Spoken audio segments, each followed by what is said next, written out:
In the years since my last interview with Chernoh Bah, he has earned his PhD from Northwestern University and is now a Postdoctoral Research Associate in International and Public Affairs at the Watson Institute at Brown University.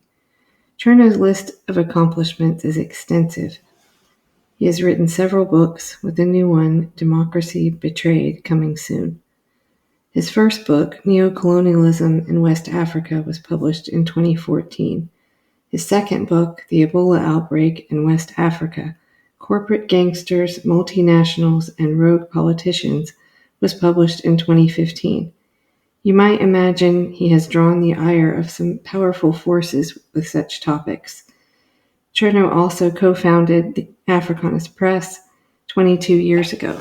I must quote Nils Meltzer, the former UN Special Rapporteur on Torture, who was a frequent guest on Assange Countdown to Freedom, where I was editor for 4 years. Nils said, "What if there were not one, but many Wikileaks? Governments realized that this would be the end of their business model of secrecy. The Africanist Press has empowered the people of Sierra Leone with facts, with information, with the truth about what their government is doing. I hope to help call attention to U.S. actors involved in the corruption uncovered." Here's my interview with Chernoh Bah. I'm here with Chernoh Bah. Chernoh is a journalist who has been really targeted for publishing the truth on Africanist Press, which he started, 22 years ago now, Chernoh? 22 years ago, yes. I published 10 years ago a collection of essays that went under the title of Neocolonialism in West Africa, in which I was dealing with the questions of self-determination, independence, or the absence of real independence, what I call the control of resources in the case of West Africa, where the extractive sectors of the economy, land, minerals, energy, marine resources are largely or entirely in the hands of private corporations, multinational corporations, and resources. And the implication of that is that once countries do not control, they do not have independent national economies, they can't really address social and economic development. They can't provide avenues for employment, for food production. They cannot address anything about livelihoods. So self-determination is absent. So we moved. That is the situation that has happened to Africa and African people for the last 60 years, where we entered into indigenous government, but the economies of African nations, the microstates in Africa, do not have viable economies. There is no trade that's happening across African countries.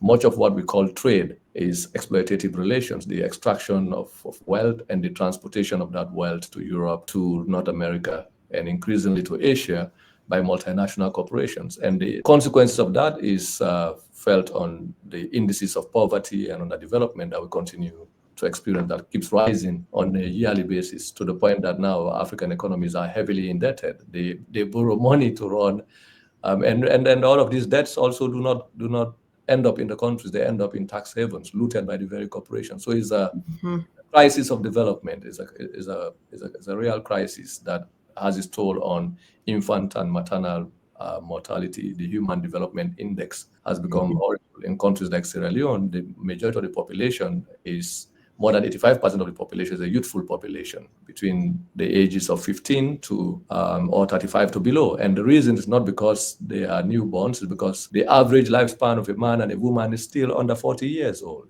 And the reason because of that is because the resources that are meant to provide social services that are required for human existence are absent. We do not have affordable electricity supply. More than 95% of the population live without electricity. They live without quality healthcare. Primary healthcare is absent in many parts of Sierra Leone and much of West Africa. So these are the issues that I documented in my volume on neocolonialism. Once you published this book, then you went on tour.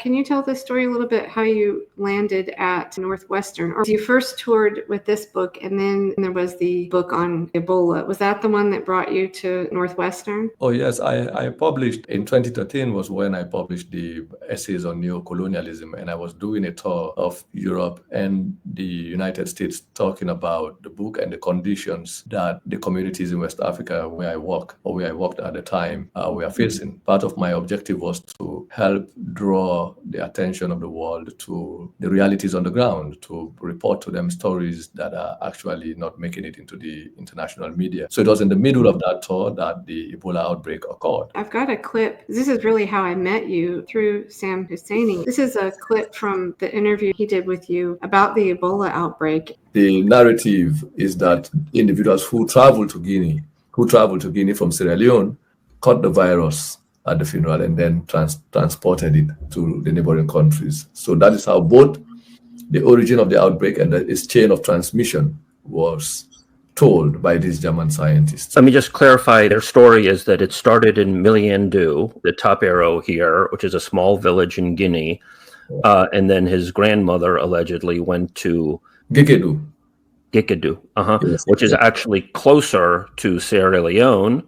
And there's the lab in Kenema. Please proceed. So they put the origin of the outbreak in Guinea and identified the 2-year-old boy as the index case, and then established a chain of transmission that started in Miliandu and then to Sierra Leone and Guinea. So my work basically challenges that narrative on the basis of its lack of evidence. When I investigated the story, I found out that in the first place, the report contained the wrong age of the child. At the time, the scientist said the child was 2 years old.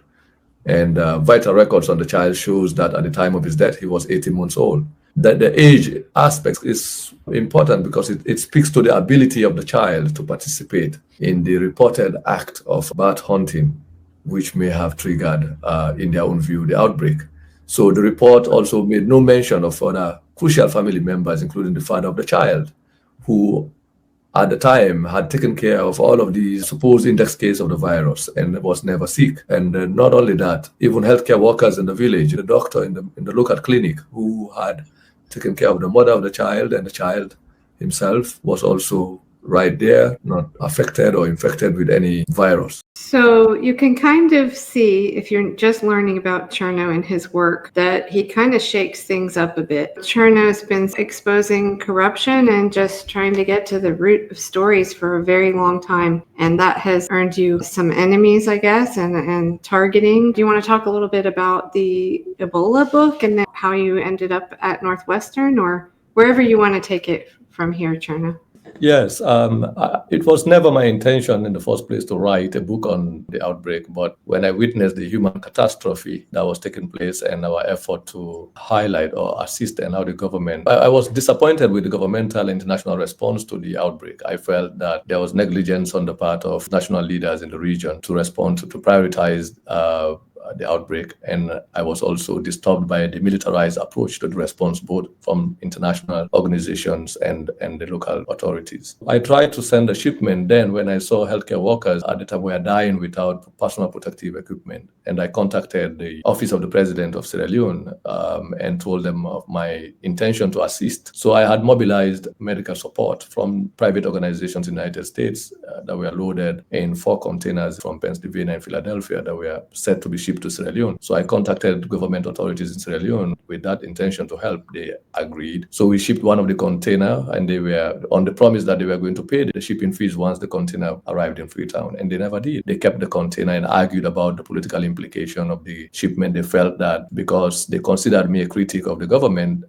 receiving a donation from me that would help them fight the scourge of the epidemic was too much on their heads. So they went back and forth for 2 months, and then somehow the story ended up into the hands of the New York Times bureau, West Africa bureau chief at the time, Adam Nosita, and then once that report came out, it became an international scandal. So the government launched a campaign of vilification against me for trying to assist, so which was a very vindictive response. But that experience was what forced me led me to begin to look into not just the nature of the response, but the entire epidemic. And I was then shocked to discover that there was an international effort to cover up the origin of the outbreak, that there has been a concerted consortium of international organizations involving universities in the United States and Europe and other places who were actively involved in carrying out research in Eastern Sierra Leone that was not part of the discussion. So my book documents this experience and a different narrative around the stories that were submerged beneath the outbreak. Right. And that's really where Sam, how you guys connected, right? Because he's done so much work and investigation on lab origins, possible lab origins of viruses. There is a biolab, right, over the border, as Sam was showing in that map. Yeah, my book challenges the official narrative, which had stated initially that the outbreak originated in Guinea and assigned the causes to zoonotic factors. We examined that story and found out that it was problematic. It was not backed by any scientific evidence. So I had suggested in my book that in order for us to understand the outbreak, we have to look at the biodefense research operation that was ongoing in Sierra Leone 10 years before the outbreak in Eastern Sierra Leone. And at the time, people were not willing to listen to that. But, when COVID happened and people were now looking at the COVID origins, I think that led Sam Hussein and others who have been raising similar questions to look into what happened in West Africa as well. And this is how they discovered my work. And the rest, as they say, is now history. There's more. People are grappling with the possibility. It is now becoming what we call a popular narrative. One that is forcing mainstream scientists and academics and politicians, both at local and regional and international levels, to listen to what they had earlier dismissed as a conspiracy theory that we had raised these questions. But the West African outbreak has not been investigated. There has never been a parliamentary inquiry in any of the West African countries regarding the origin of the West African outbreak. Nobody has been willing to talk about it. When it's mentioned in the context of the COVID origin, it is done as a passing reference to what the scientists who were also involved in developing the narrative around the origin of COVID. They were the same scientists we had also exposed in West Africa as having developed a problematic scientific. Oh, right. Some of the same names. I remember that from the So we are hoping that while there has been supposed congressional investigation into COVID origins, a similar kind of investigation might or should be done on West Africa to understand the origin of the Ebola outbreak. Issues that we had raised, the same issues of human rights, issues of deaths that would have been avoided, corruption, and the role of USAID, the role of US biodefense funding, the NIH, the same CDC, and all these organizations, Metabiota, Tulane University, and all these consortium, the Viral Hemorrhagic Fever Consortium, the VHFC, which had employed scientists and researchers that went to Wuhan and developed the same zoonotic theory of possible origin theory that they came up with COVID. So I am optimistic that the voices from Africa, people like us who had been calling for an investigation into the possibility of an alternative narrative around the origin of the outbreak as a way of addressing the atrocities that happened in West Africa with, that kind of I remember there were some hearings where Victoria Nuland, and I believe this was specifically about Ukraine, but where they had initially denied there were any kind of biolabs. She later then admitted that there were. So to make the whole topic taboo makes it even more suspicious, I think. We had been raising those questions way back, more than 10 years ago. We believe that there was a evidentiary basis for our concerns to be looked into. But, when you're dealing with concerns that are coming from the global south, where sovereignty issues, multinational corporations have taken over government, there's no independence. We are under neocolonial regimes that they owe no allegiance to the welfare of their own people. They owe allegiance to corporations, to multinationals who are responsible for these atrocities. So that is why you don't have any avenue of pressure. There is no room for alternative pressure that might force people to rethink or to even carry out the facade of an investigation. Nothing like that. The pretense of an investigation there's no room for that. Well, there's so much to unpack of all of the work that you've done, Chernoh. You can definitely see why some people wanted to silence you, why you've had trouble with your website, Africanist Press. You've had attacks and had documents that were uploaded here removed. But before we get into that, I want to share this very short clip. It's from the Assange Countdown series, and it's Nils Melzer, who's the former UN Special Rapporteur on Torture. I've compared you to Assange. This is really why, because well, Meltzer says it best. This is really about state secrecy being exposed by an investigative journalist who has come up with a mechanism that is extremely powerful because it offers whistleblowers a possibility to transmit evidence for misconduct anonymously without, incurring a lot of risk. And WikiLeaks, his organization, would then publish this evidence for the benefit of the public. And so that's extremely powerful. And governments immediately realize that if this proliferates, if there's not one WikiLeaks, but maybe 100 or 1,000 WikiLeaks at some point all over the world, then that's the end of our business model of secrecy. Yeah, the principle here is very simple. You can't have democracy without independent media. You cannot talk about good governance without accountability. And that is the media's role. The role of the media is to assess and evaluate and inspect government policies and programs, among other things, to educate the public about the responsibility of the state to its own public. And that includes the raising questions and examining how public resources are used. So in our own case, that is the cardinal point of our own operation. Why we set up the Africanist Press is to provide an independent platform and mechanism through which the public West African populations and communities can be introduced to, can have a dialogue with their own leaders and can also see how government functions, how their public resources are being used or abused. So over the last 22 years, we have covered various issues ranging from the allocation of resources, mining, the transfer of wealth from different regions. But in the case of the Sierra Leonean government that is currently led by Julius Maada Bio, the president came into office with the promise of fighting corruption, of addressing waste in public spending, cutting down pretty much some of the discussion that you hear today in the United States about reducing the size of government expenditure, streamlining, addressing waste so that public resources can be meaningfully used for social and economic development to address poverty-related issues. So that was a good promise. You want a disciplined government. You want public resources to be used genuinely for economic and social development, real economic and social development, to address needs of the people, provide. And you had some hope that he would come in and be different. Everybody had that hope. And then 1 year into and part of the reason is because the party itself, when they were in opposition, reproduced everything we published in the Africanist Press in the 10 years that they were in opposition. So much of their campaign was taking material from what we were publishing because they felt it opportunistically served their interest. And once they came to power, a year down the line, we carried out an investigation and discovered that they were actually doing worse than what existed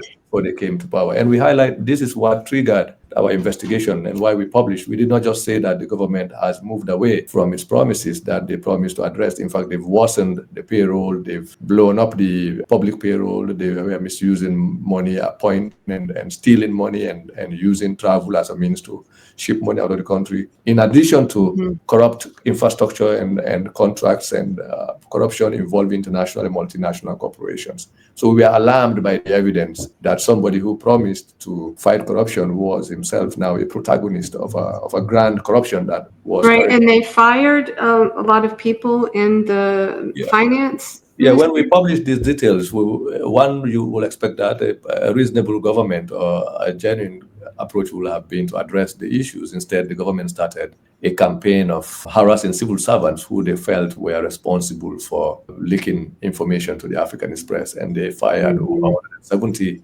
civil servants who they blamed. How many was it? More than 170 civil servants who they blamed for orchestrating, for being suspects on the suspicion that they were working for the Africanist Press. And they moved from sacking people to bribing people to then hiring international organizations, cyber operations to attack our presence online. And they're still doing it.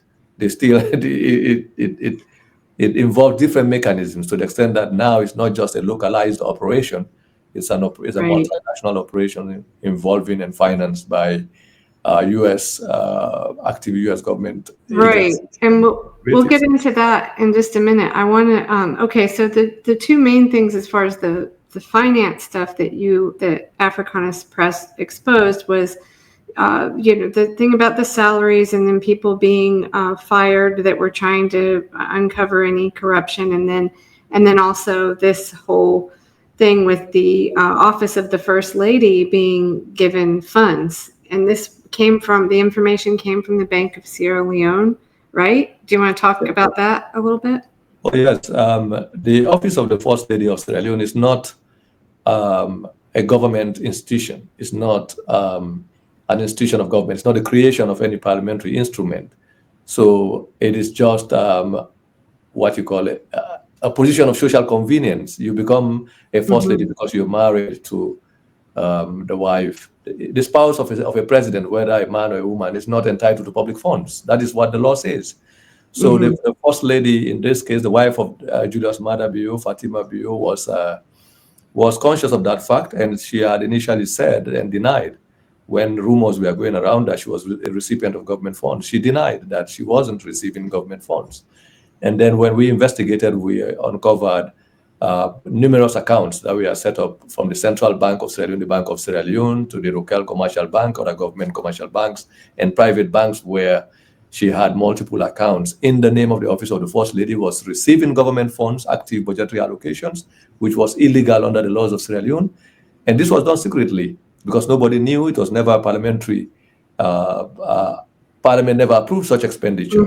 And in addition to that, she was also using the office of the president and being the wife of the president, peddle influence to raise money from public officials and private agencies on the promise of introducing them to the president and helping to facilitate business, like what you might call pay for play kind of situation. So quid pro quo or something like that. Right. And we published these details. It's not like an accusation or supposition. They were backed by documentary evidence, actual live bank statements and letters and all of it. Instead, she came up and held a live video broadcast in which... I have a clip of that, Chernoh. Why don't we play that? To all my critics, I do appreciate when you critique me. I just get quick thing the way I just want address. I want to address my big brother, Chernoh Bah. It begin for make-up stories where they are so not true. Now I wake up this morning and I see Chernoh Bah don't go busy with Fatima Maada Bio or Office of the First Lady. I truly appreciate what Chernoh Bah do or what he write. I appreciate them.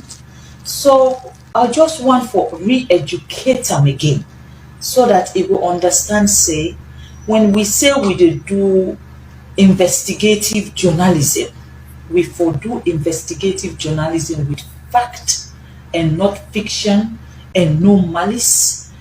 Now you come up with this elaborative story about the Office of the First Lady.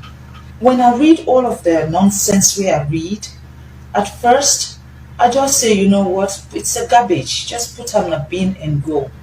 But because I don't get so many people where they're concerned about it and they ask too many questions, I thought, okay, now I can address you small. Because sometimes, unless you re-educate an educated fool, you're not going to able to forget things then right. The Office of the First Lady, Chernoh, just in case if you don't know, it is under the Office of the President. Then that is when I know say you get your facts then right. Me, Fatima Maada Bio, I don't take 1 penny from the state money and put them into my private account. Until you show me when I steal money and put into my private account, then I know say, sir, you are talking rubbish and you are writing rubbish. Chernoh, make I remind you. Tell me, Mr. Chernoh Bah, you that know everything, tell me how they will know what will they do in this country.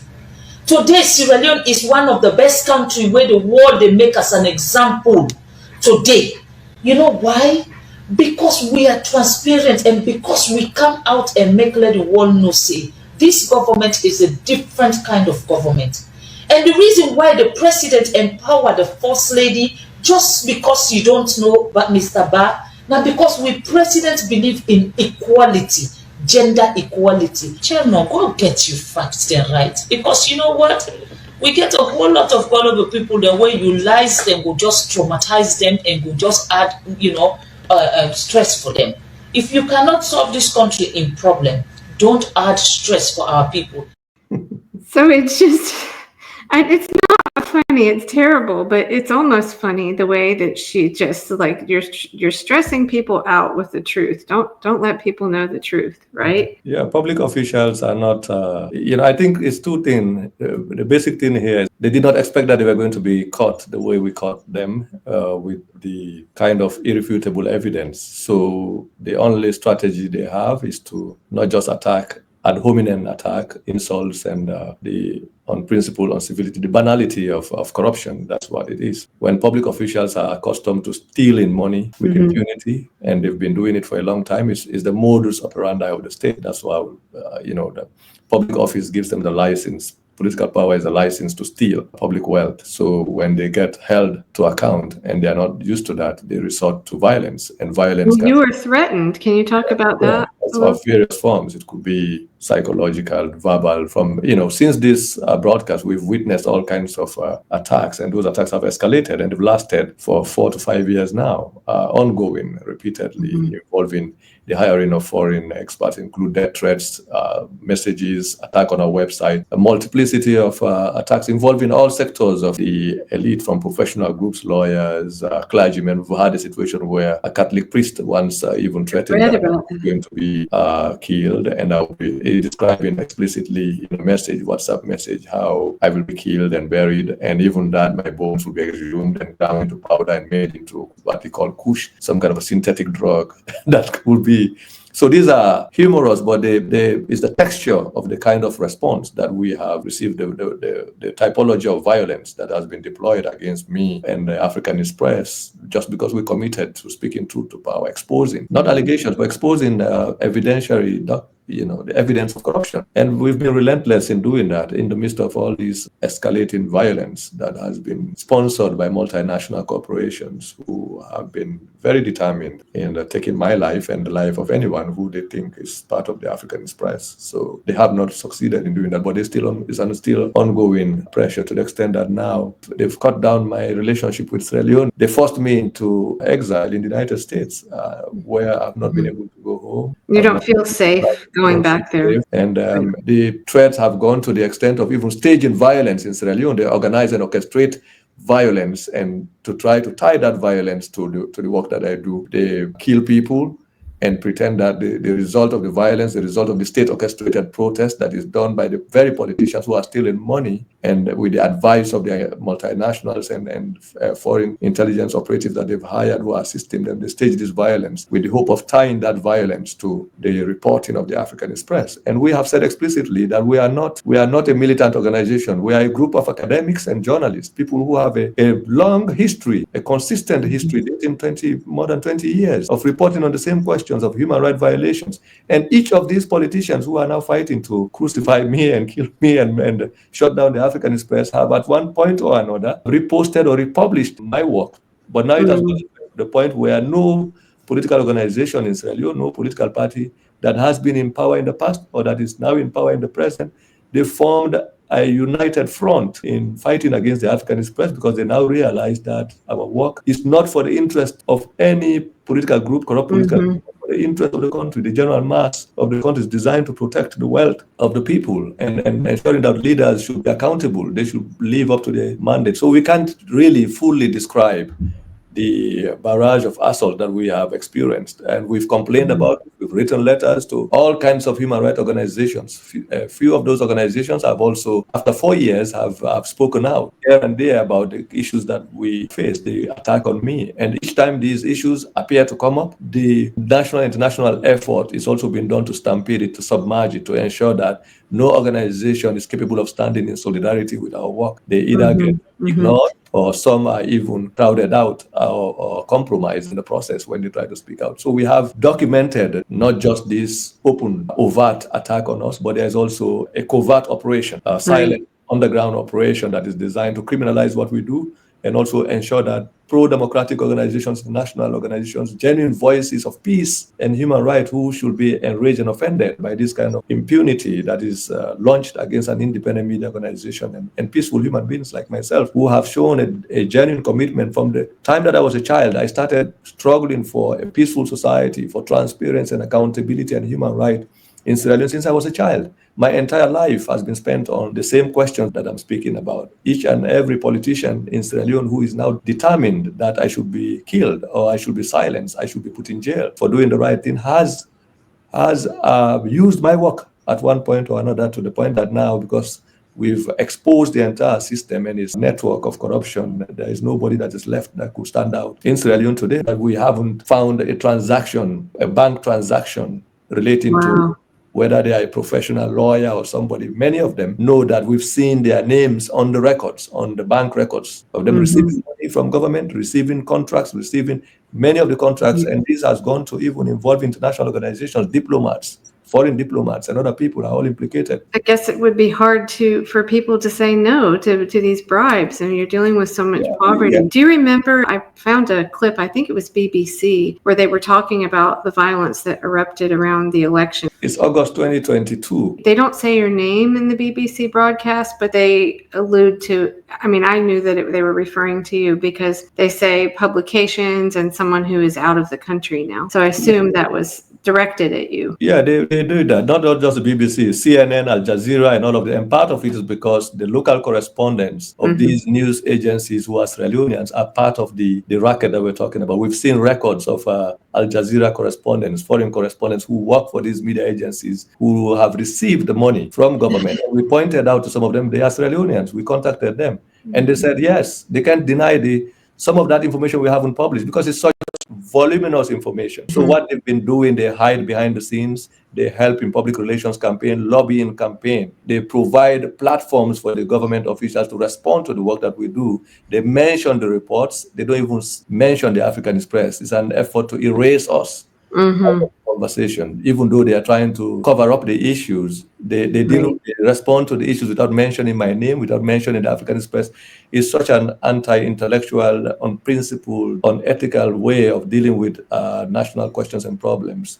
So it has involved, the barrage of response involved all these people. So we sit here and look at this choreographed overt and covert operation that has been designed by these multiple transnational forces. As Charles Barron says, though, in that clip, I mean, this is happening in how many different countries in Africa? I mean, this is just one example. Exactly. What we're talking about is it's not unique to Sierra Leone, which is why, looking at the whole thing, we designed a sub-regional project, the illicit financial flows in the Mandela corridor of West Africa, to illustrate the fact that we are not dealing just with a uniquely Sierra Leonean problem, that what we are dealing with in Sierra Leone epitomizes the condition of African countries and what African people are dealing with, because we're dealing with an ongoing colonial relationship, a historical relationship of extraction that has lasted for more than 500 years, so beginning with slavery to colonization and these 60 years of indigenous politicians who come from our own communities, who represents multinational corporations and the interest of former colonial powers or existing colonial powers, and helping to transfer wealth and also killing their own people, who are pointing at the implication of these, the real consequences of these on the lives and livelihoods of their own citizens. So that's why somebody like me has become an example of the reaction of the neo-colonial state in Africa. But I'm not just alone. Other people have been killed trying to do work like the one we're doing. We talk about Carlos Cardoso. You look across Africa, the examples are there, and they keep happening on a daily basis. It's not in the past. It is counter-insurgency that is transnational, and in Africa, it has claimed the lives of genuine forces from Sobukwe to the rest. We can't count the numbers. There are too many. So we are currently the recipients of that contemporary ongoing situation. The studies about where you traced a lot of the actual money back to, what was it, the 1970s or something? You started that at Northwestern, is that right? Yeah, the last 2 to 3 years now, I together with other colleagues, academics and journalists, are developing what we call a database on illicit financial flows. We date it back to 1975, when the Economic Community of West African States, the Regional Economic Integration Program, was actually inaugurated. And we want to see how that process of regional integration, economic integration, has also facilitated the underdevelopment and the transfer of wealth from the Mano River countries of West Africa. That includes Guinea, Sierra Leone, Liberia. Right. The Mana River region, the whole. Yeah, Mano River region. So our hope is that that would serve as a template in order for us to understand the transnational dimensions of the corruption we're dealing with in the national. But it's still ongoing, which we'll get into in just a second. But before we do, some documents were released to Africanist Press or leaked about the voting machines, the election systems, and a lot of money that was spent to supposedly have better elections, right? Our reports also included the rigging of the Sierra Leone elections. We even published a year in advance that it is impossible under the circumstances for the current president to actually win a second term in a free and fair election, because we knew that the work we had done had actually educated people around the misuse of public funds. So everybody was determined to vote against the government, and our various public education campaigns around our publications and the online meet and feedback. So we actually laid out, we published the details regarding the program rigging of the elections, and it turned out exactly how and that included also the theft of public election funds by the public. Right, and what was it that they spent? We documented in one case more than $10 million that were meant to buy registration machines. And interestingly, the companies that received these contracts were U.S. corporations, U.S. companies, and the machines were never provided, and the monies were never accounted for. Nobody was held accountable for that. In fact, the individual who was head of the procurement agency was later appointed to head the National Revenue Authority. After our previous discussion, a few weeks after that, he got supposedly pushed aside, removed from public office. But still, his relatives were then reappointed to head the same agency. So it's not really an actual removal of individuals. It's a pretense, it's window dressing kind of situation. So yes, like they have an what do they call it? The Anti-Corruption Commission. Yeah, which has been helping to cover up corruption. Its role has been to defend the First Lady, the President, and also the multinational corporations, many of them financed and sponsored by U.S. development agencies. We've been highlighting how the Anti-Corruption Commission became a tool in transfer of rogue contracts to U.S. agencies. It's a complex and corrupt situation that is, the more you look at it, the more offensive it gets, and the more people you see the situation, and it involves diplomatic agencies, people who work for the U.S. Agency for International Development, the U.S. Development Finance Corporation, the U.S. Millennium Challenge Corporation. All of these agencies are sucked into this complex web of corruption that has happened in Sierra Leone with Julius Maada in power in the last 5 years. It's unbelievable. This is them issuing what they call the scorecard, right? The anti-corruption scorecard, which, it's almost just comical, I guess. But they say, oh, well, yes, they have to meet all of these things before they'll get the money. But then who's really running the checks on this, right? Yeah, it's difficult for them because for a long time, I think international organizations and what we're talking about, institutions have been pretending that they are committed to transparency issues. And for the United States, they say that they can't supposedly invest U.S. taxpayers' money in corrupt, violent environments, especially in countries that do not respect human rights and transparency laws. And we have here a clear example of a government in Sierra Leone that has shown no commitment to the minimum standards of good governance and accountability.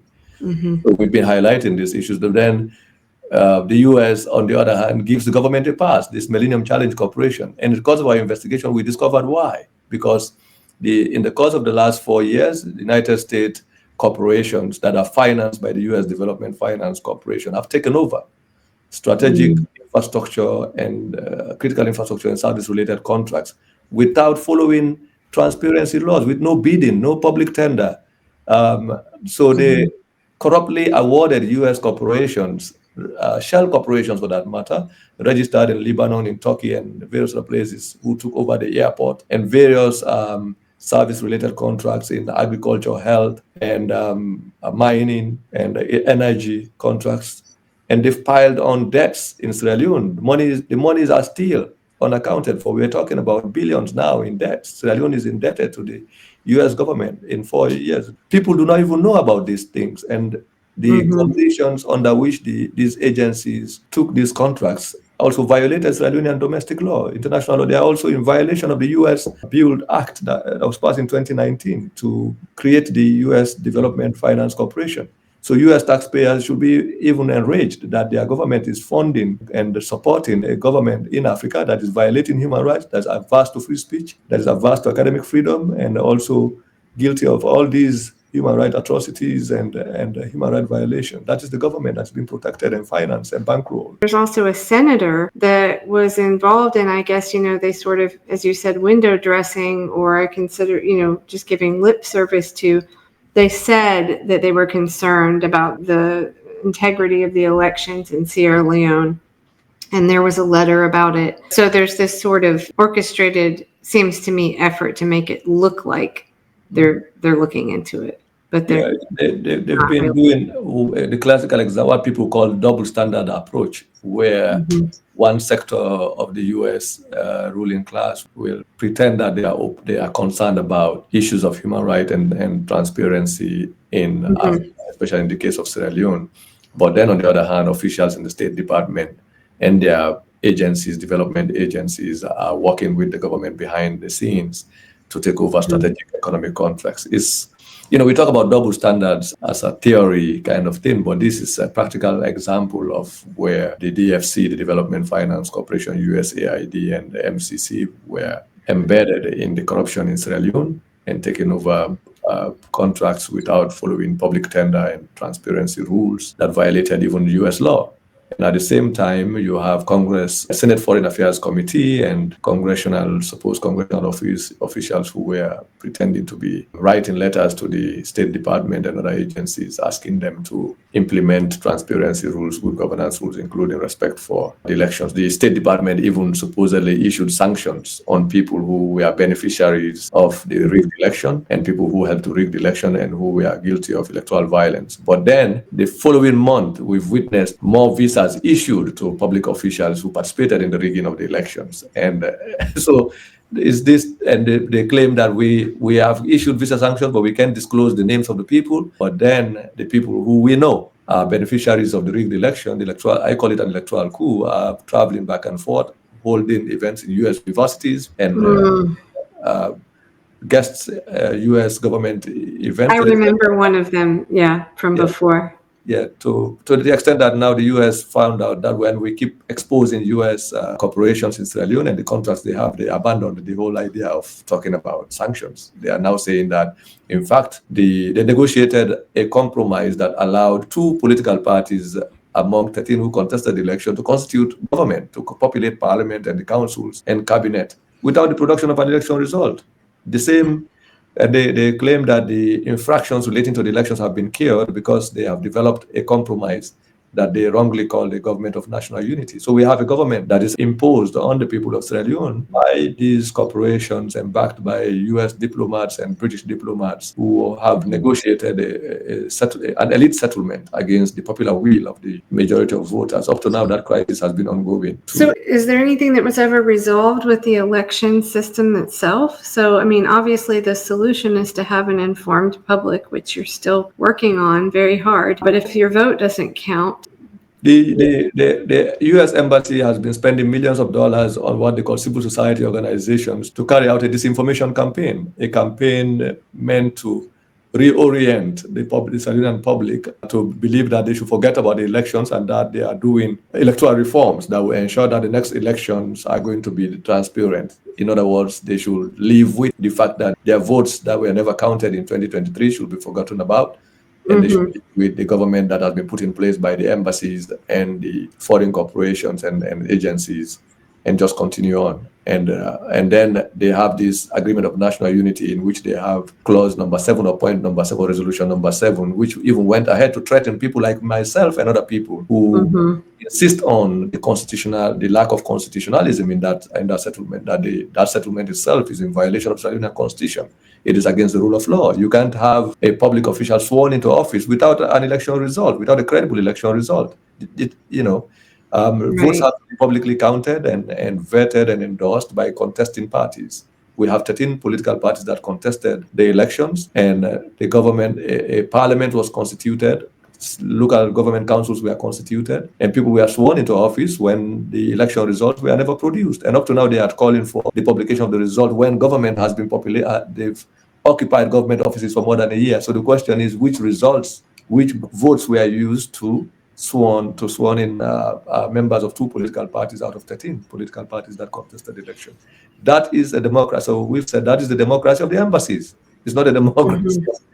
It's a government of the embassies that is working for the embassies and that is there and put in place by the embassies. It's never a government that is the result of the election of June 2023. These embassies that negotiated the agreement inserted a clause on it saying both political parties who have hijacked governance should launch a campaign, unite around indicting any Sierra Leonean in and out of the country who is providing a counter opinion to that settlement. And that's what we have, an effort to nationalize free speech and democratic voices who are insisting on constitutionalism, on the rule of law and accountability and good governance, principles that the U.S. claim they are out to promote in the world. Well, maybe there is some hope in putting pressure on this Senate committee. If they're going to claim that the U.S. claims they're going to try to ensure secure elections in Sierra Leone, maybe there needs to be some pressure from within this country on those groups, because I mean, we're still fighting. I noticed in your a couple of your podcasts, you kind of comparing to American elections that they're better, and maybe they are, but I will tell you from working in that space here, we still don't have transparent elections either. I mean, it's what they call a black box. I mean, we don't really, maybe it's not as corrupt as what happens in Sierra Leone, but there are a lot of people unhappy with it. And I mean, even now, people questioning because there's just not that transparency. So it is an ongoing battle for sure. I think, as bad as that situation is, I think what makes the Sierra Leonean case of June 2023 different is the fact that they had an election and votes were never fully counted and the president was sworn in. So, and not just the citizens who question that, even international organizations and foreign governments who supposedly supervised the elections said the elections are not free and fair, they were not transparent. But then they negotiated and endorsed and normalized and have been spending money. In the United States, at least you have the semblance of vote counting, where people supposedly were told or could see that votes are supposedly counted. Somebody was losing here, nothing like that happened in Sierra Leone. Right. Nobody saw, votes were never counted, they were never tabulated, they were never aggregated, and they were never published. So there's a difference between counting and reporting a result, and then people argue around the credibility of that results. And when elections are held and there is no result that people can even debate whether it's credible or not credible. So we are debating the failure to count votes, as opposed to the credibility of the votes that were counted. So results were announced without. It's very blatant. So it's too blatant. It's a blatant overthrow of the constitutional process. It's a coup. It's a broad electoral coup. The use of the electoral process to hijack power in front of the whole world. And what is more abhorrent is the fact that the very agencies who condemned the act of the conduct of the elections are the ones who are now campaigning and spending their own taxpayers' money. In the case of the United States, the embassy has spent more than $5 million on pro-government civil society organizations and media to carry out a campaign to normalize that process of constitutional violation, to call it. They said the democratic infraction has been cured by what they call an agreement for national unity. Meanwhile, the idea of national unity is a compromise between the two dominant parties who have monopolized power in politics and who represent British and American interests alone. crowding out the rest of the alternative voices in the country, including private citizens like myself, who have shown that the elections, who had published evidence of the planned rigging before it exactly happened the way it happened, theft of public election forms. So I wanted to share a clip specifically about the Millennium Challenge Corporation, and I've been listening to your podcast, and you're talking about these energy companies. The MCC Board of Directors in 2021 selected Sierra Leone as eligible to develop a compact program which is about $450 million United States dollars grant spread over 5 years to support the country. In January 2023, MCC Chief Executive Officer Alice Albright, in a letter addressed to President Bio, informed him that the board's approval of any proposed compact is contingent on evidence of ongoing commitments to the principles of democratic governance that underpin MCC's eligibility criteria and scorecard, which include combating corruption and holding free and fair elections. Hello, everyone. To the staff, partners, alumni, and friends of the Millennium Challenge Corporation, congratulations on 20 remarkable years. And thank you especially to your CEO, my friend Alice Albright, for her remarkable leadership. So I kind of put that in there for the American audience because Antony Blinken is not held in very high regard in this country. And I think, Alice Albright, the daughter of Madeleine Albright, I think a lot of us just hear that and instantly think, corruption of some sort. So, but do you want to talk a little bit about that? That, I guess they were referring to money that was going to be granted to Sierra Leone to for better water and other utilities? The MCC is I think people who are concerned about government accountability in the United States should investigate the MCC along with the U.S. Development Finance Corporation, because we have a situation in Sierra Leone where the U.S. Development Finance Corporation took over an electricity contract. It's called the Western Area Power Generation Project. That was a contract designed when the Sierra Leone National Power Authority was privatized and handed over to private corporation in 2009, between 2009 to 2011. And the contract was given to British corporations involving Lebanon and all those other things. I can't go fully into that, but in summary, the country accumulated more than $300 million in debt for the construction of a power plant in Freetown to electrify the capital of Sierra Leone, to the point that by 2018, these corporations that were funded by the British government, the British Department for International Development, which is the equivalent of USAID, they even did a launching that the construction had started. And that government went out of office and nothing was done. Meanwhile, nobody was accounted for the money. So when this current president came to power, a commission of inquiry was held in which, among other things, that project was the subject of an investigation. So what the U.S. government did through the DFC, what DFC officials did was to work with the current president and the Anti-Corruption Commission to take over that corrupt contract and hand it over to a U.S. corporation that was formed a few years after that. And this happened in 2021 after the Biden administration was elected. And they signed a contract, took over the contract, and imposed their own debts. So as we speak, the Sierra Leone is indebted to the U.S. Development Finance Corporation to the tune of nearly $500 million in debt for that same project. So in addition to the debt that we accumulated, and the power plant has not been constructed since 2021, in order to cover up this corruption, then the MCC comes in and said they have donated, or they've granted $480 million to Sierra Leone for the construction of the same power plant.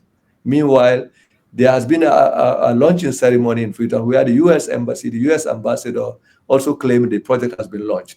So the question is, are we talking about, what about the debt?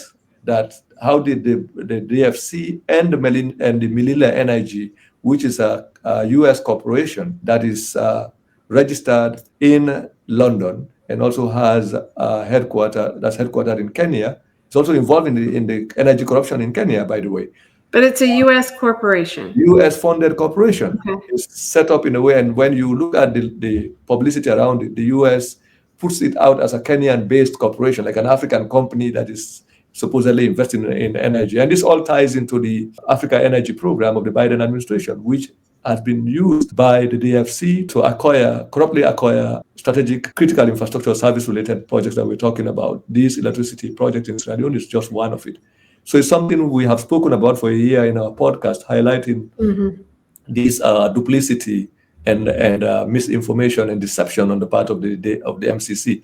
So the MCC want to misinform Sierra Leoneans that they are giving free money to Sierra Leone on the basis that the government is corrupt-free to develop energy and all of that, when in actual fact, they cannot account for how they took over this corruption-infested project from the previous British corporation. So they crowded out the British corporations, brought in US companies who never bidded for the thing. And this also involved negotiations that were done in Lebanon, in Turkey, in Kenya, and has been ongoing. We've been working to expose this, and every time we try to expose this. So this is where this announcement from the MCC is coming in as part of the blind, part of the deception to cover up for the DFC. Don't get to investigate DFC, you are looking at MCC. So there is no money from MCC because the question is, the country already owes the US government over 500 for an infrastructure project that has not been built for 3 years. And the MCC is now saying they are giving the country 400 million to build an infrastructure in the next 3 years. So it means by this government is going to go out of office, Sierra Leone will be owing over $1 billion for an electricity infrastructure project that's not been provided. And this happened between 2021 to 2024. So this is why the elections are rigged, because the government that gave, this is just one example of many such projects that we can point at. It deals with the similar ways in which the US took over the Sierra Leone. The only airport, the national airport of Sierra Leone, has been taken over by a US finance company, also on a debt of $150 million, which also was given by US money. US company took over the contract without bidding, without public tender, and took money from the US to build the airport in the name of Sierra Leone. And now this US-funded corporation owns the airport for the next 25 years. And they will be running the airport, collecting taxes. That is why it's now hugely expensive to travel to Sierra Leone. So people who are traveling to Sierra Leone have to fly to neighboring Guinea or Liberia and travel by road, because the cost of flight tickets is twice what it costs. Okay, and speaking of the roads, I remember this from our previous talk you told me about in Liberia, right? Where isn't there the Goodyear plant? I mean, all the rubber that if they the Firestone Rubber Company. And they don't even have paved. Years. And what percentage of the roads are even paved there? Like I said, all over West Africa, we're dealing with less than 10% of the roads that are paved. It's difficult to travel within the region or within countries. It takes you days, because especially in the rainy season, when the rains are between April to September, you can move. Okay, and then what about electricity? The same thing. So here we are talking about the promise of electricity is being used by U.S. corporations, U.S. Development Finance Corporation, to put debts on Sierra Leone. They take tons. It's either British corporations exploiting the country. Now, with the current government that is pro-American, pro-U.S., backed by the U.S. State Department and U.S. agencies, have also repeated the same thing, promising the people of Sierra Leone that they will provide electricity. They accumulate debts on behalf of Sierra Leone. The debts are given to U.S. companies. The monies do not get to the country. The infrastructure is not provided. The service is not provided. As we speak, electricity is absent in Sierra Leone. It's the kind of service that people have been dreaming about. So in towns, though, like in Freetown, do most people have on a perennial blackout? You just Google, you see. This is why you have a U.S. ambassador and U.S. foreign affairs officials, diplomats, still talking about electricity in the capital of Sierra Leone, and talking about giving the country $480 million to construct a power plant that has been talked about for almost 15 years now, and keeps accumulating debt. So essentially, I mean, it's just money laundering. Exactly. That's the reason why we are talking about illicit financial flows. How we look at the privatization of social service delivery, and how that has served as the mechanisms through which foreign corporations and multinationals, in collaboration with local elites, have been looting money and impoverishing communities. This is not just a Sierra Leonean story. It's a story of the global South. Very recently, of course, a couple of weeks ago, the U.S. Department of Justice reported that they have indicted the Indian energy company Adani Group for corruption relating to energy contracts in India. The U.S. Department of Justice is claiming that Adani misled U.S. officials regarding the when they had paid bribes for the acquisition of energy-related contracts, clean energy-related contracts, similar to what we're talking about with Milila Energy and this. But what they are failing to mention is the role of U.S. corporations and U.S. officials and U.S.-funded corporations in the corruption that they are indicting the Adani Group for. And this Adani Group is similar to Milila Energy that we're talking about in Sierra Leone, is similar to the energy corruption in Kenya. Adani was involved in the privatization, almost took over the Kenyan airport. It led to huge scandals where Adani had secretly taken over the Kenyan airport, similar to how the Suma Group that is financed by the DFC. And Adani last year received nearly $500 million or more than $500 million from the U.S. Development Finance Corporation to carry out an infrastructure project in Sri Lanka. And the U.S. government officials, the DFC, were praising Adani and talking about these projects similar to what they are now talking about, their supposed DFC projects and MCC projects in Sierra Leone. So it's not, we're talking about Sierra Leone, but this is how the idea of development, the idea of privatization, social service delivery is being used as mechanisms to siphon money, to put debts, to put countries in debt, and also to exploit the poverty of people in the global south for the enrichment of corporations and multinationals. This is why here you talk about wealth inequality. So we're talking about the use of poverty, population poverty to enrich, and the promise of providing services, much needed social services that are required for healthcare. Electricity is important. Without electricity, you can't have functioning hospitals, you can't have functioning facilities, even transportation and everything, and it's absent. I like to believe that if more people understood what's happening, that they would want to do something to help stop it. Having an informed public is the start, really. That is my hope. It's the reason why we keep doing what we're doing, because with all the threats and the harassment, we still haven't given up because we feel we have an obligation to provide credible information and evidence to the public. What is the literacy rate? Oh yeah, in a place like Sierra Leone, the literacy, we're talking about a literacy rate that is above 70%. Majority of the population are deprived of education, access to education and quality education. Most people who start school cannot finish elementary school, or even if they get to finish high school, they can't go to college. And so the reading rates, the literacy rates are very low. So but that's why your podcast has been, it's really, you have been picking up more, you've got more and more listeners now. Yeah, we have up 40, we have audiences in about more than 87 countries, but 43% of that audience is still located in Sierra Leone. And more than 2 million of our subscribers are spread across the Mano River countries of West Africa, Sierra Leone, Liberia. And so you don't feel really safe to travel freely to go back there, but you have family there still, and you have people. Do you get some feedback from people there in Sierra Leone that the podcast is reaching people? Is it giving people hope to try to fight back? What are you hearing? Oh yeah, people are looking forward to the podcast because we release a new episode every weekend. So they will always wait for the podcast. We have WhatsApp.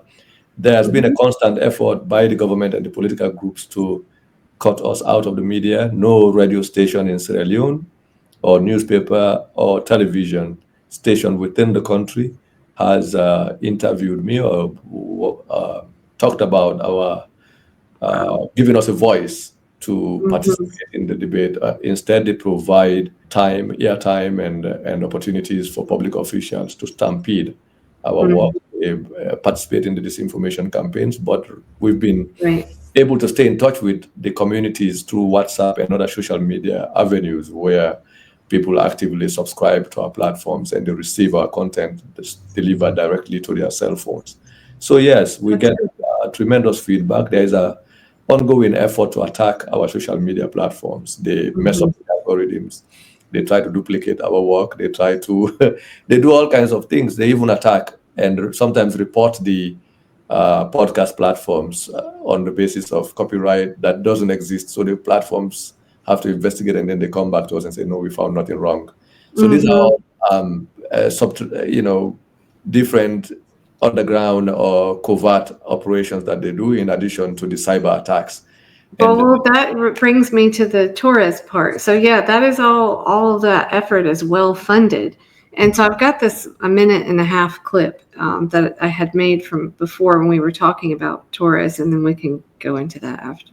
The government also hired what we call cyber mercenaries, companies that are based in the United States and in other parts of the world, including Cognite, which is based in Israel, to help suppress information that's coming from the Africanist Press. How we came to find about this is the fact that we saw transaction details, money. When we calculated, we found out this is evidence of 2 companies, monies that were sent to Israel, to Cognite, and also to North Star Enterprise. These are 2 of the examples showing the government's use of $5 million as payment to these companies to provide 2 services. One, to provide cyber security services for the banks in Sierra Leone, and secondly, to launch an operation against the Africanist Press, to take us basically offline, to prevent the circulation of information from the Africanist Press. And since this time, we noticed an ongoing attack on our website, where the information we were putting, our website was attacked, my Facebook pages, and up to now it's still ongoing. It's an ongoing process where our website sometimes is taken offline. We have to fight to bring it up again. The last attack included the flooding of dangerous malware and all kinds of viruses into the website that took out some of the documents. We've also replaced those documents back to the website. We have redesigned even the website as part of that ongoing effort. So in addition to this government effort to criminalize our work, the death threats and the harassment, even now the effort to circulate information, my Facebook pages, my social media accounts, and the Africanist Press website, including my telephones, I receive organized, disturbing phone calls. So we didn't name Jerry Torres in that clip, but you say he's still active there, or his people, everything that he's funded to sort of monitor people, correct? Yeah, Torres has been working with the government of Sierra Leone since April 2021. We already have carried out a more in-depth investigation into Torres's relationship with the government of Sierra Leone. In fact, we've collected photographs and details of his interactions, of their interaction with the First Lady of Sierra Leone and all of that. It started with him being introduced to Sierra Leone by officials of the Sierra Leone embassy in Washington. And this was the former, the ambassador who led that operation has been removed from post by Julius Maada Bio 2 weeks ago because of this interview. And I think part of it is because they've been notified that we're following the trail, we're piecing together the details of how Torres ended up in Sierra Leone and the people who facilitated that. But part of it also included their connections with police department, police agencies in New York, because the ambassador in question has been in the United States. He's a citizen of the United States, holds dual citizenship, and has spent all of its time in D.C. So it was the Sierra Leone embassy in Washington that coordinated some of that. There was even a poem, which I can send to you, that Torres wrote when this was in early 2021, in which he was praising the First Lady of Sierra Leone. And this is around the same time, 2 months after or 3 months after the First Lady of Sierra Leone had already made that video broadcast. They were threatening me. So they had to hire cyber experts. These are mostly foreign security intelligence agencies. And this is before this document was actually made. So Torres has been in Sierra Leone way back. Right. Well, that's the interesting part about this. We had this from before. So the question is that on which basis was he working with the government officials in Sierra Leone? And not just the First Lady, he was in active meetings and consultation with the Ministry of Internal Affairs, the Sierra Leone Police Department, the Ministry of Information. And all of this was happening with the knowledge and participation of U.S. embassy officials in Sierra Leone. So we've been significantly looking at this, we've been investigating this for more than a year now. I think running 2 years now. And and this here is the FARA registration, which... this FARA registration is even misleading because it presents Torres as being hired after the elections of June 2023. Right. And they are putting him forward as someone who was trying to do public relations for Maada Bio around the concerns relating to the elections. And that is completely misleading and it's a misinformation.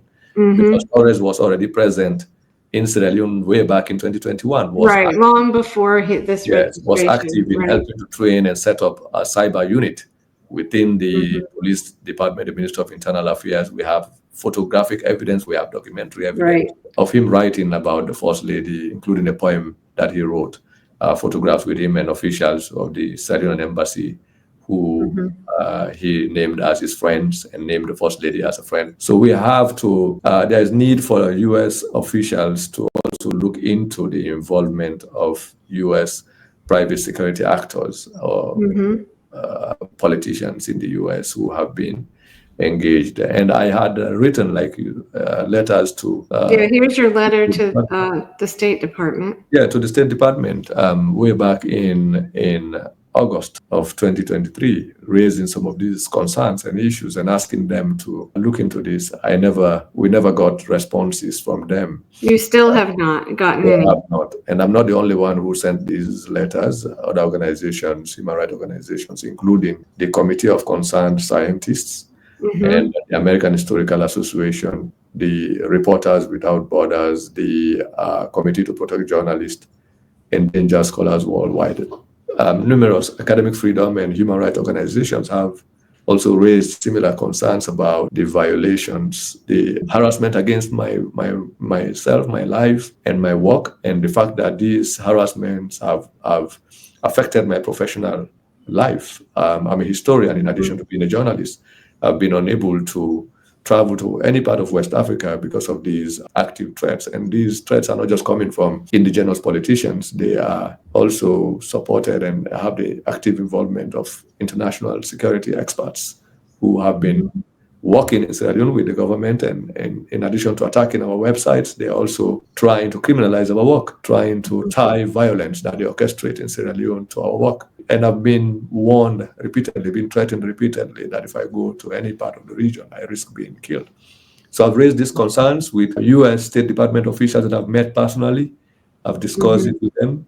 I have written letters to them, and instead what they do is to work with their diplomatic officials on the ground to create their own civil society threat. They duplicate my own seeming attack. So with all these international human rights organizations who have reported on my case, the U.S. Embassy has avoided mentioning my case because they are, like I mentioned, implicated in some of the corrupt deals that have been happening in with these DFC and USAID and funded corrupt acquisition contracts by U.S. corporations that are registered in various places outside of the United States that we've been highlighting. So in place of talking about my own case, they have U.S.-funded civil society activists who they will claim are under threat, but those people nothing has happened to them. They are in the country, and I have email correspondences with U.S. diplomats in which I raise these concerns with them.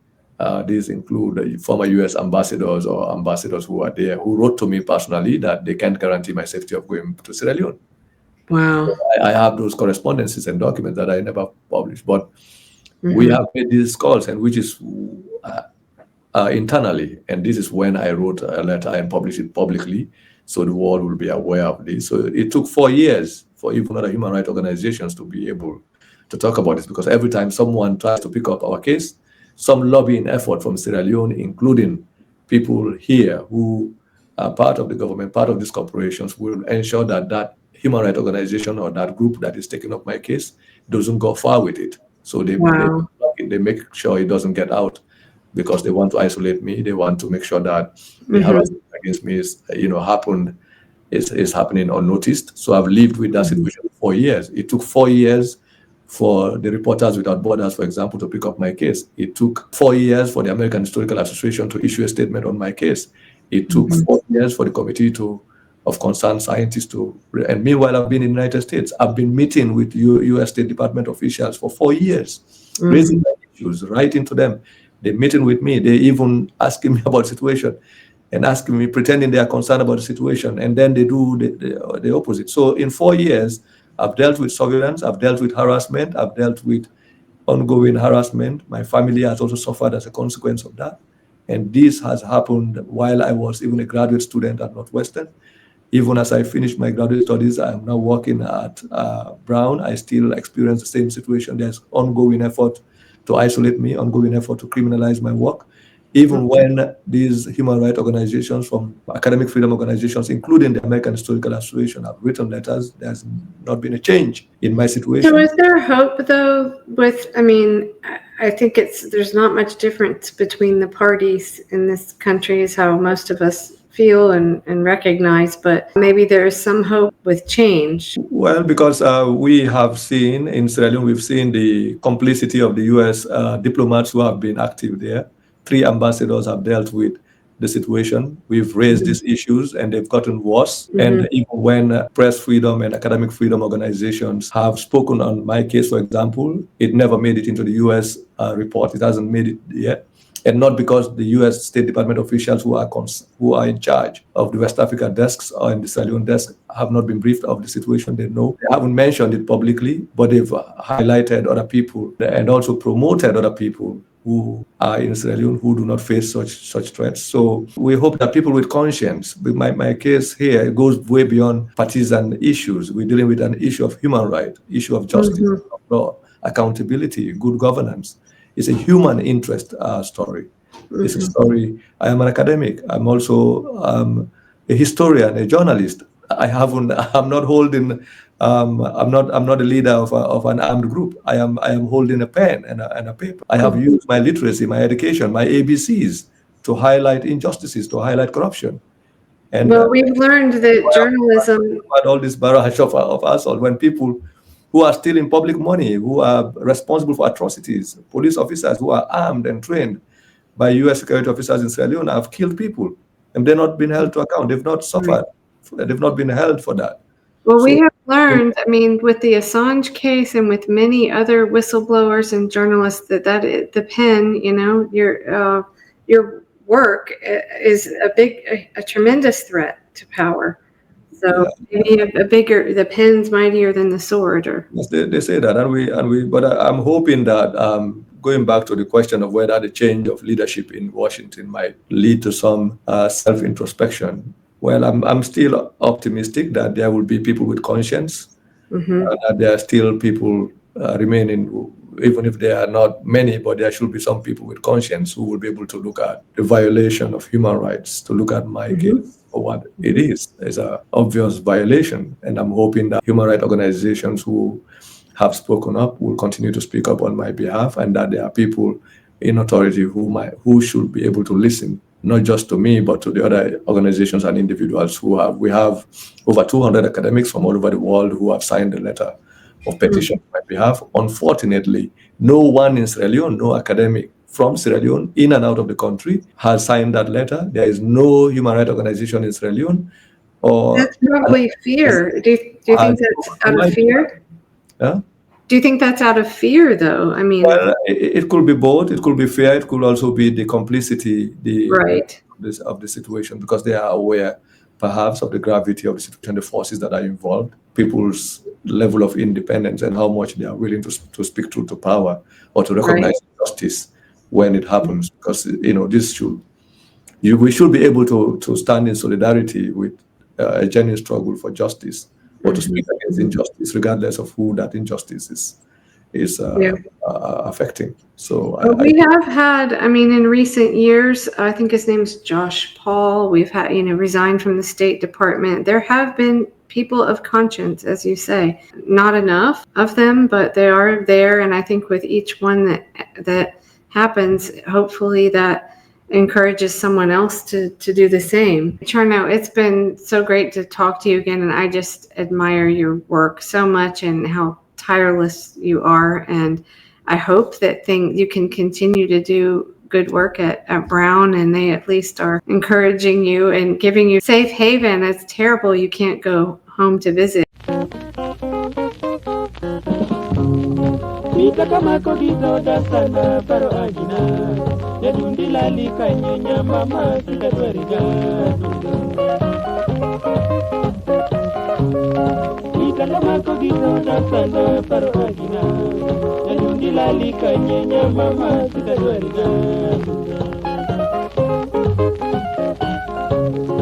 Agia kongwe anyisi yindi kinae Mondi nyisago paroni kakiparo ina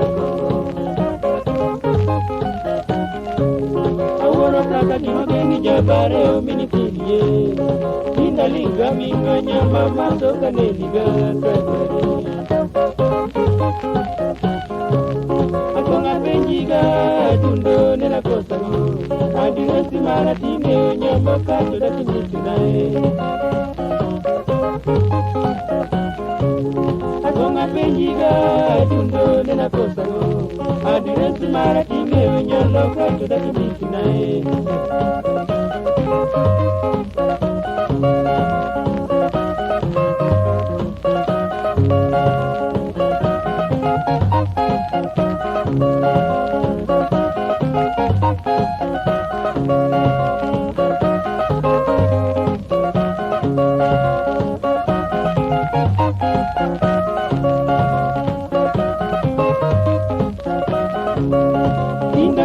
Vero akongo aginya mama Iye dogi ye aneni di paka chako chwe kaneni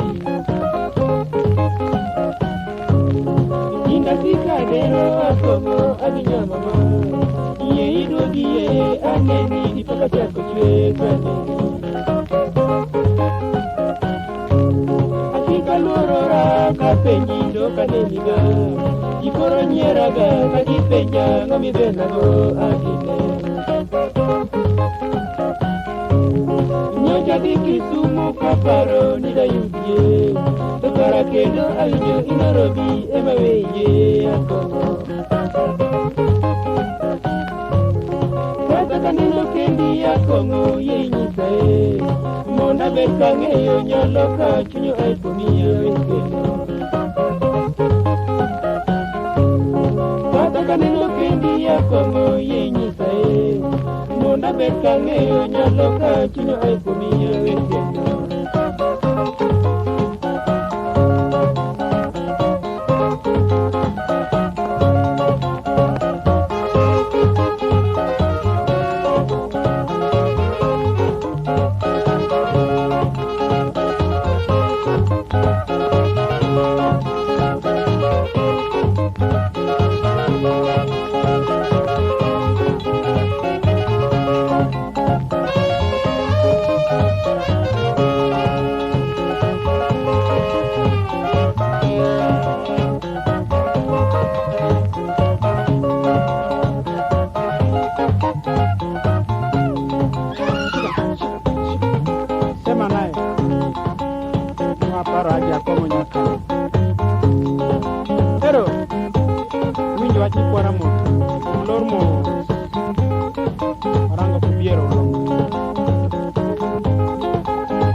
Vero akongo aginya mama Iye idogi ye aneni di paka chako chwe kaneni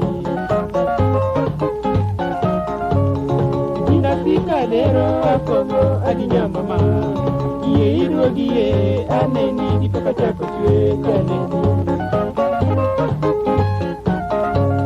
Atika luorora kapenji do kaneni ga Ikoro nyeraga kagi penya mamive